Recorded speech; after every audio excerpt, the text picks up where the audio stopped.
Welcome to வழிப்போக்கன் channel. ஒருத்தர் தன்னோட பொண்ணுக்கு வரன் பார்த்துட்ருக்காரு. அதெல்லாம் பார்க்குறாரு. ஒரு ஃபேமிலியை பொண்ணு பார்க்க கூப்பிட்றாரு. அவங்களும் வராங்க. வரவங்க அம்மா, அப்பா, அண்ணன், அண்ணி, இந்த பையன் 5 பேர் வராங்க. வந்த உடனே இவர் பேசிட்டு இருக்கிறப்ப பையனை கேட்குறாரு, நீங்கள் என்ன பண்ணுறீங்க அப்படின்னு. சார் நான் எம்டெக் படிச்சிருக்கேன். அந்த பையன் எம்டெக்னு பிஸ்னஸ் அப்படின்னு சொன்னார். எம்டெக் படிச்சிருக்காரு அப்படின்னா பிஸ்னஸ்னால் ஏதாவது ஒரு கம்பெனிக்கு சப்ளையராக இருப்பார். பிஸ்னஸ் சாமான்லாம் வாங்கி தர மாதிரி, மெட்டீரியல் வாங்கி தர மாதிரி பிஸ்னஸ். இப்படி பார்த்தா இல்லை சார், நான் ஒரு ஷாப் வச்சுருக்கேன்னாரு, மெடிக்கல் ஷாப். ஆனால் அதுக்கு ஃபார்ம் பாஸ் பண்ணியிருக்கிறீங்கன்னா அது இல்லை. சரி, எப்படி நீங்கள் நடத்துறீங்க அப்படின்னா, எங்கள் அம்மா கவர்மெண்ட் வேலை பார்த்தாங்க, அவங்க நடத்துகிறாங்க அப்படின்னு. இப்போ நீங்கள் இல்லை, இப்போ நம்ம மூடிட்டோம், நான் நடத்தலை அப்படிங்கிறாரு ஒரு மாப்பிள்ளையாக வந்தவர். சரி அப்படின்னு பார்த்தா அப்பா என்ன பண்ணார் அப்படின்னு அவர் கேட்டால், நான் வீரஸ் கொடுத்துட்டேன் அப்படிங்கிறாரு. அவரும் கவர்மெண்ட் எம்ப்ளாயி. அம்மாவும் விஆர்எஸ் கொடுத்து தான் வேலையை விட்டுட்டு தான் அந்த கடனை போட்டிருக்காங்க. அதுவும் நடத்தலை. சரி, அண்ணா என்ன பண்ணார் அப்படின்னா, அவர் ஒரு கம்பெனியில் வேலையை போயிட்டு இருந்தார். இப்போ போகலை. ஏன் அப்படின்னு கேட்டால், வேலையை விட்டுட்டாரு. Wife pregnant. அப்படி ஒய்ஃபு ப்ரெக்னென்ட்டுன்னா ஒய்ஃபு தான் வேலையை விடணும். ஆமாம், அவங்களும் விட்டுட்டாங்க வேலையை அப்படின்னா. என்னடா அது, ஒரு ஃபேமிலியில் அப்பா வேலையை போய் நின்னாச்சு, அம்மா ரிட்டையர் ஆகி விஆர்எஸ் வாங்கி 10 வருஷம் ஆச்சு, பையன் பெரிய பையன் வேலையை விட்டு 6 மாதம் 1 வருஷம் ஆச்சு, மருமகளும் வேலையை விட்டாச்சு. எப்படி நடக்குது குடும்பம் அப்படின்னா, அந்த பெரிய மருமகளோட மாமனார் அப்பா அப்பப்போ ஹெல்ப் பண்ணார். அதை வச்சியும் அந்த 2 பேரோட பென்ஷனை வச்சு ஓட்டுறாங்க இவங்க. இது என்னன்னு புரியல. ஏன் அப்படின்னா, சரி நீங்கள் என்ன பண்ண போகிறீங்க அப்படின்னா, நான் அந்த கடையை நடத்த போகிறேன். எப்போ நடத்த போகிறீங்க? கல்யாணத்துக்கு அப்புறம். கல்யாணத்துக்கு அப்புறமா, அதாவது அந்த ஃபேமிலியில் இந்த பையனுக்கு கல்யாணம் ஆக போகுது. இவன் ராஜகுமாரன். பையனை பெற்றுட்டாங்க அந்த அம்மா. எல்லோரும் பொண்ணை பெற்றவங்களாம் போட்டுக்கிட்டு நீன்னு வருவாங்க. பொண்ணு கொடுப்பாங்க. அந்த பொண்ணு வண்டியாக சீரன் கொண்டு வரும். அதை வச்சு கல்யாணம் நடத்தலாம். பையனுக்கு பெரிய பையன் ஏதாவது செய்யலாம். மருமகளும் நல்லா இருப்பான், நாங்களும் நல்லா இருப்போம். இப்படி கணக்கு போட்டு உட்காந்துருக்காங்க. அந்த பையன், படித்த பையன், வேலைக்கு போகாமல் ஏன் இருக்கான் அப்படின்னா, எப்போ பார்த்தாலும் அவங்ககிட்ட போய், நீ என்ன ஆம்பளை, ராஜகுமார், பொண்ணை பெற்றவங்களும் அந்த லைனில் நிற்பாங்க, நீ கவலையே பட வேணாம் சொல்லி சொல்லி சொல்லி சொல்லி வேலைக்கு போகாமல் கிடைச்ச டயத்தில் தான் அந்த பையன் கடையில் உட்காந்துருக்கான், மெடிக்கல் ஷாப்பில். அதுவும் சரியாக சப்ளைலாம் இல்லாமல் வியாபாரம்லாம் மூடியாச்சு. இப்படியே பண்ணுறாங்க. பையனை பெற்றுட்டா நல்லது தான், நான் படிப்பான், வேலைக்கு போவான், குடும்பத்தை காப்பாற்றுவான், நல்லா இருப்பான், ஒரு விஷயம் நல்லா இருந்தான். ஆனால் அதையே சொல்லி சொல்லி சொல்லி இப்படி பண்ணி அந்த பையனுக்கு இப்போ வேலையும் இல்லாமல், ஒரு பிஸ்னஸ் மாதிரி இல்லாமல், வரப்போகிற ஒய்ஃபு கொண்டு வர கொஞ்சம் காசை வச்சு லைஃப் ஓட்டலாங்கிற நிலைமையில் அந்த பையனை வச்சுருக்காங்க. அந்த பையனை அதை நம்புகிறான். Very very bad thing. இப்படிலாம் கல்யாணத்தையும் ஒரு பையனையும் குறி வச்சு அவங்க குடும்பம் நடத்திட்டு இருக்காங்க. இப்படி இருந்தால் எப்படி பொண்ணு கொடுப்பாங்க? எனக்கு என்ன, நான் பையனை பெற்றிருக்கு, 2 பையன் அப்படிங்குது அந்த அம்மா. இந்த மாதிரியான ஃபேமிலி, இந்த மாதிரியான ஒரு அம்மா, பையனை பெற்ற அம்மாக்கள் இருக்காங்கங்கிறது அவருக்கு அப்போ தான் தெரியுது. ஏன்னா இப்படி மோசமாக இருக்காங்களே அப்படின்னு. They're prepared but not prepared to worry about anything. ஒன்றும் வருவா கொண்டு வருவா, எல்லாத்தையும் ஜாம் எடுக்கலான்றாங்க. அவங்க நம்புகிறாங்க. அவங்க அதுக்கு அந்த பையன் வந்து வேலைக்கு போகணும், சம்பாதிக்கணுங்கிற எண்ணமே இல்லாமல் அவனுக்கு அந்த எண்ணம் வராமல் வச்சுருக்காங்க. ஒவ்வொரு ஃபேமிலியில் எவ்வளோ கஷ்டப்படுறாங்க தெரியுமா? பையன் வேலைக்கு போகாமல், வேலைக்கு போயும் சம்பளம் போடாமல் எவ்வளோ கஷ்டப்படுறாங்க. அதெல்லாம் எனக்கு தெரியவே இல்லை அவங்களுக்கு. இப்படியும் இருக்காங்க. இது ஏன் அப்படின்னா, ஒரு பெண்ணுக்கு வந்து மகன் பிறந்துட்டா சந்தோஷப்படுறாங்க அவங்க. அது தப்பு கிடையாது. ஆனால் மகன் பிறந்துட்டா அவனை சரியாக வளர்க்க வேண்டும். அவனுக்கு தேவையில்லாத அனாவசியமான ஒரு நம்பிக்கையை கொடுக்கக்கூடாது. அவன் தன்னோட படிப்பையும் அந்த படிப்பால் வர்ற வேலையும் வச்சு தான் லைஃப்பை வந்து ஓட்டணும். அதுதான் அவனுக்கு லைஃப்னு நான் புரிய வைக்கணும் பையனுக்கு. ஒரு தாய்க்கு ரொம்ப தலையாய கடமை. எப்போ பார்த்தாலும் அவனை ஆம்பளை சிங்கம், ராஜகுமாரன், அப்படியே இப்போ பொண்ணுங்களாம் ஓடி வந்துடுவாங்க. வருவாங்க. சரி, நிறைய காம்படிஷன் இருக்குது. நல்லா படித்து நல்ல வேலையில் இருக்கிற நல்ல குடும்பத்தை சேர்ந்த கல்யாணமாகாத இளைஞனுக்கு டிமாண்ட் இருக்குது. தப்பு, அது ஒன்றும் தப்பு கிடையாது, இருக்குது. ஆனால் அந்த மாதிரி ரொம்ப கொஞ்சம் பேர் தான் இருக்காங்க. ஒரு எக்ஸ்ட்ராடினரி பீப்புள். அந்த பையன்லாம் வந்து எக்ஸ்ட்ராடினரி.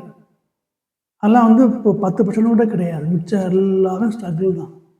இதை வந்து அந்த அம்மா வந்து தன் பையனுக்கு வந்து புரிய வைக்கணும். ரொம்ப இம்பார்ட்டண்ட். இது வந்து எப்படி வருது அப்படின்னா, ஒரு அம்மாவுக்கு வந்து பையன், பொண்ணு, பெரிய பொண்ணு கல்யாணம் பண்ணி கொடுத்தாச்சு. அந்த பொண்ணுக்கு ஒரு பேத்தி பொண்ணு அங்கேயே இருக்கு அந்த அம்மா. சரி, இருக்கான். தம்பிக்கு கல்யாணம், மகனுக்கு கல்யாணம் பண்ணுறாங்க. மகனுக்கு முதல்ல பேரன் பிறந்துட்டான். அவ்வளோதான். நேராக தூக்கிட்டு போன அந்த அம்மா இந்த மகன் வீட்டுக்கு வரவே இல்லை. ஏன் அப்படின்னா, மகனுக்கு பேரன் பிறந்துட்டான், நீ எல்லாம் என்ன. அப்போ மகளும் பேத்தியும் இந்த அம்மாவுக்கு ஒன்றுமே இல்லை. she abandoned. Then she stayed with his son. பையன் பிறந்துட்டான், பேரன் பிறந்துட்டான், பையனுக்கு பேரன் பிறந்துட்டான். அம்மா தான் திரும்பி பார்க்கவே இல்லை இவங்களை. இந்த வகையில் நியாயம் அது. இந்த பேத்து கேட்கும், பாட்டி ஏன் வரல, பாட்டி ஏன் வரல. பாட்டிக்கு உன்னை விடவும் பேரன் தான் வந்து பெருசுன்னு தெரியுமா அந்த பொண்ணுக்கு தெரியாது. அந்த பேரங்கிட்டே அந்த பையன்கிட்டே அந்த அம்மா இருந்து வரவே கிடையாது. 5-6 வருஷம் ஆச்சு, வரது கிடையாது. இது எந்த வகையில் நியாயம்? அப்படிப்பட்ட அம்மாக்கள் இருக்காங்க. ஒன்றும் கிடையாது. நீங்கள் வந்து ஒரு பொண்ணு இருக்கா, ஒரு பையன் இருக்காங்கிறப்ப வந்து அந்த பையனுக்கு வந்து அந்த பொண்ணுக்கு தெரியாமல் அவனோட பாக்கெட்டில் பணம் வைக்கிறாங்க, பாக்கெட் மணி. அவட சொல்லாத அப்படின்னு சொல்கிற அம்மாக்கள்லாம் இருக்காங்க. நீங்கள் வந்து இந்த டிவியில் அப்புறம் வந்து செல்லில் பார்க்குற, இன்ஸ்டாவில் பார்க்குறதெல்லாம் வந்து பணக்கார வீட்டு பொண்ணுங்க ஜாலியாக இருக்காங்க, டான்ஸ் ஆடுறாங்க. அதெல்லாம் வந்து 1% கூட கிடையாது. மிச்சம் இருக்கிற 95% ஆஃப் கேர்ள்ஸ் ஆர் டிஸ்கிரிமினேட்டட். அப்படி கிடையாது. ஆனாலும் தம்பி இருந்தாலோ அண்ணன் இருந்தாலோ அவங்க வந்து செகண்டரி தான். இது வந்து ஒரு தாய்மார்களோட ஜீன்லேயே இருக்குது. நிறைய பார்க்கலாம். பொண்ணு இருந்தா அப்படின்னா, ஒரு பையன் என்ன பண்ணால், வீட்டுக்கு மழை பெய்யுது, வீட்டுக்கு நுழைஞ்ச உடனே படிக்கட்டில் வந்து ஈரம் தடுக்கி விழுந்துடுறான். பழையட்டு ஒரு அறை. யாருக்கு? பொண்ணுக்கு. பொண்ணு நிற்கிற 7-8 வயசு தான் இருக்கும், பாவம். தம்பி வரன பார்த்துட்ருக்கா. மகன் கீழே விழுந்துட்டான் அப்படின்னு பக்கத்தில் இருக்கிற பொண்ணை அந்த அம்மா அடிக்கிறான். கற்பனைங்கிறீங்களா? உண்மை. அப்படின்னா பொண்ணு அந்த அம்மா எப்படியே பார்க்குது, பையனை எப்படி பார்க்குது? அந்த கீழே விழுந்த அந்த பையனுக்கும் அந்த பொண்ணு அக்கா நிற்கிறதுக்கு சம்மந்தமே கிடையாது. பையன் தம்பி வரான், பார்த்துட்டு நிற்கிறான், அம்மா பார்க்குறா, தடகம் கீழே விழுந்துடுறாங்க. அதுக்கு எப்படி அந்த அம்மா, ஒரு தாய் தன்னோட மகளை அடிக்க முடியும்? அடிக்கிறான். பழைய ஒரு அடி, முதலே அடி. அவன் விழுந்தவன் அவன். இது வந்து கற்பனமாக தெரியுது இல்லையா? கிடையாது. இதுவும் வந்து தாய்மார்களோட ஜீன்லேயே இருக்கு. அப்படியே பையன்னா வசதி, தப்பு கிடையாது. சரி, ஓகே. அதுக்காக பெண்களை அவ்வாறு செய்யக்கூடாது. ஓகே, அது டாப்பிக்கே வேற விட்டுருவோம். அதுக்கப்புறம் அந்த மாதிரி அந்த பெரிய பொண்ணு இருந்தது அப்படின்னா, அந்த தம்பியை அந்த பொண்ணு தான் பார்த்துக்கணும். கேட்டால் ஒரு தம்பிக்கு வந்து 2வது தாயா அக்கா இருக்கா அப்படின்னு. அப்படி இல்லை அப்படின்னா தான். தெரியுமா உங்களுக்கு? அப்படி இல்லை, அப்படி அந்த பொண்ணு பார்த்துக்கல அப்படின்னா அடி விழும். ஸ்கூல்லேருந்து வர்றப்ப பஸ்ஸில் போட்டு இறங்குறப்ப தூங்குவார் இவர். சின்ன பையன் தான், 4, 5 வயசு தான். ஆனால் இந்த பொண்ணு இறங்கி அந்த பையனை தூக்கிட்டு கொஞ்ச நேரத்துக்கு கூப்பிட்டு வருவான். கூப்பிட்டு வரப்ப ஐயப்பா அப்படியே தூங்க ஆரம்பிச்சிருவார். தூங்கானா அவனை அப்படியே தூக்கிட்டு அப்படியே கட்டி பிடிச்சிக்கிட்டு உட்கார்றா உட்கார்றா உட்கார்றான்னு சொல்லி சொல்லி கூட்டிகிட்டு வரும் அந்த பொண்ணு. 8 வயசு பொண்ணு தான். நீ பார்த்துருக்கலாம் நீங்கள். அப்படி கூப்பிட்டு வராமல் அந்த பொண்ணு மட்டும் வீட்டுக்கு வந்தது என்ன ஆகும்? பின்னிடுவாங்க அடி. ஏன் அப்படின்னா ஒரு தம்பிக்கு வந்து அக்கா வந்து 2வது அம்மா அப்படின்பாங்க. அப்படியா? கிடையாது. அந்த பையனை தன் பஸ்ஸு விட்டு வந்த உடனே நடந்து கூட்டிகிட்டு வீட்டுக்கு வா, கூட்டிகிட்டு வான்னு சொல்லணும். அட்லீஸ்ட்டு தூக்கிட்டு வர அந்த பொண்ணு பாவம். பார்க்கல நீங்கள் இதெல்லாம், நீங்கள் பஸ்ஸில் பாருங்கள், 3 மணிக்கு பாருங்கள். பெரிய பொண்ணு அக்கா வருது அப்படின்னா தம்பியை தூக்கிட்டு தான் போகும், விடவே விடாது. அப்படி விடலை அப்படின்னா அடி விடும். நீங்கள் சினிமாலையும் இந்த செல்லுலையும் பார்க்குறதெல்லாம் வந்து சும்மா வந்து ஒரு இருக்குது. ஒரு 100 ஃபேமிலியில் வந்து ஒரு ஃபேமிலி இப்படி இருக்காங்க. மிச்சம் இருக்கிற ஃபேமிலியெல்லாம் வந்து பையன் தான் முசத்தி, தம்பி தான் முசத்தி. இது வந்து ஏன் அப்படின்னா அப்படித்தான் இருக்கிறது. ஒரு பெண்ணுக்கு தன்னுடைய பையன் வந்து எப்போவுமே முசத்தி இருக்கலாம். ஆனால் கல்யாணம் வரைக்குமா அந்த பையனுக்கு வந்து 32 வயசு ஆகிப்போச்சு. இது என்னடா அது அப்படி பார்த்தா பொண்ணு வருவான், அப்படியே நகையாக கொண்டு வருவா, பணமாக கொண்டு வருவா, லாரியாக சீர் வரும், நான் குடும்பமே வந்துடலாம் அப்படின்னு நினைக்கிற அளவுக்கு அந்த பையன் மேலே பாசம் வைக்கக்கூடாது. அது அவனோட லைஃப்பை பாதிச்சிருச்சு.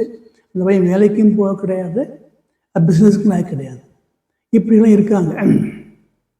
ஏன் பொதுவாக ஏன் அப்படின்னா ஒரு பெண் அப்படின்னா அந்த பெண்ணுக்கு ஒரு ஆண்மகன் கணவனாக வர வேண்டும். நல்ல ஒரு சேட்டமான கம்பீரமான ஒரு ஆண் தனக்கு கணவனாக வர வேண்டும் என்று ஒரு பெண் நினைக்கிறாள். அது வந்து நேச்சர். அதே மாதிரி தனக்கு வந்து ஒரு ஆண் மகனாக பிறக்க வேண்டும் என்று அவளது ஆசை.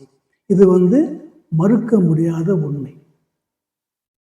தனக்கு வந்து ஒரு மகன், ஒரு ஆண் வேண்டும். அவன் தன் கைப்பிடியிலேயே இருக்க வேண்டும். மாமியார் மருமகள் குடும்பம் இதெல்லாம் ஆரம்பிக்குது. அதோட வந்து ஆரம்பமே இதுதான். தனக்கு தான் பெற்ற பையன் தன்னோட கீழே வந்து கண்ட்ரோலில் இருக்கணும். அது ஜீன்லேயே இருக்குது, மாற்ற முடியாது. ஆனால் அது வந்து ஒரு ஆணோட, ஒரு பையனோட, ஒரு இளைஞனோட வாழ்க்கையை கெடுக்கும் அளவு இருக்கக்கூடாது. இருக்குது. அப்படி இருக்குங்கிறது வந்து பொண்ணு பார்க்க வாங்கன்னு கூப்பிட்டா அவருக்கு அப்போ தான் தெரியுது, என்னடா ஒரு ஃபேமிலியில் போய் இந்த பையனுக்கு பொண்ணு கல்யாணம் பண்ண பொண்ணு கொண்டு வர்றேன், கொஞ்சம் கொஞ்சம் சொத்தை வச்சுட்டு காலத்தை ஓட்டலாம்னு நினைக்கிற அளவுக்கு ஒரு ஃபேமிலி இருக்காங்க. அது தவறு. அந்த பையனை ஃப்ரீயாக விடுங்க. அவன் வந்து தன்னோட சொந்த காலில் நிற்கணும். எங்கேயாவது ஒரு வேலை வாங்கி கொடுத்துட்டு எங்கேயாவது ஹாஸ்டலில் எடுத்துகிட்டு வாப்பான்னு சொல்கிறது தான் நல்லது. அப்போ தான் உலகம் பார்ப்பான். அவன் தன்கிட்டயே வச்சுக்கிட்டு அவனுக்கு எல்லாம் சாதம் ஊட்டாத குறை தான். அவன் சாப்பிட்லன்னா இவங்களுக்கு அப்படியே உடம்பெல்லாம் அப்படியே நடுங்கி போடும். ஐயோ என் பையன் சாப்பிடவே இல்லை, என் பையன், என் பிள்ளை, என் மகன், எப்போ பார்த்தாலும் என் பையன், என் பிள்ளை, மகன், என் பையன், என் பிள்ளை, மகன். ஓகே, தப்பு கிடையாது. அது வந்து உங்கள் பையன்தான், உங்கள் மகன் தான், உங்கள் பிள்ளை தான். ஆனால் அவனுக்கு என்று ஒரு சில ரெஸ்பான்சிபிலிட்டிகள், பொறுப்புகள் இருக்குது. அதையும் நீங்கள் கற்றுத்தர வேண்டும். ரொம்ப இம்பார்ட்டண்ட். சொந்த காலில் நிற்கணும். தனக்கு வரப்போகிற மனைவி மூலம் ஒரு சில எதிர்பார்ப்புகளை வைத்து கொள்வது, அந்த மாதிரியான சூழ்நிலையை அந்த பையனை வைக்கிறது தப்பு. புரியா விடுங்க. சரிங்களா? அடுத்த எபிசோடில் சந்திப்போம். நன்றி, வணக்கம்.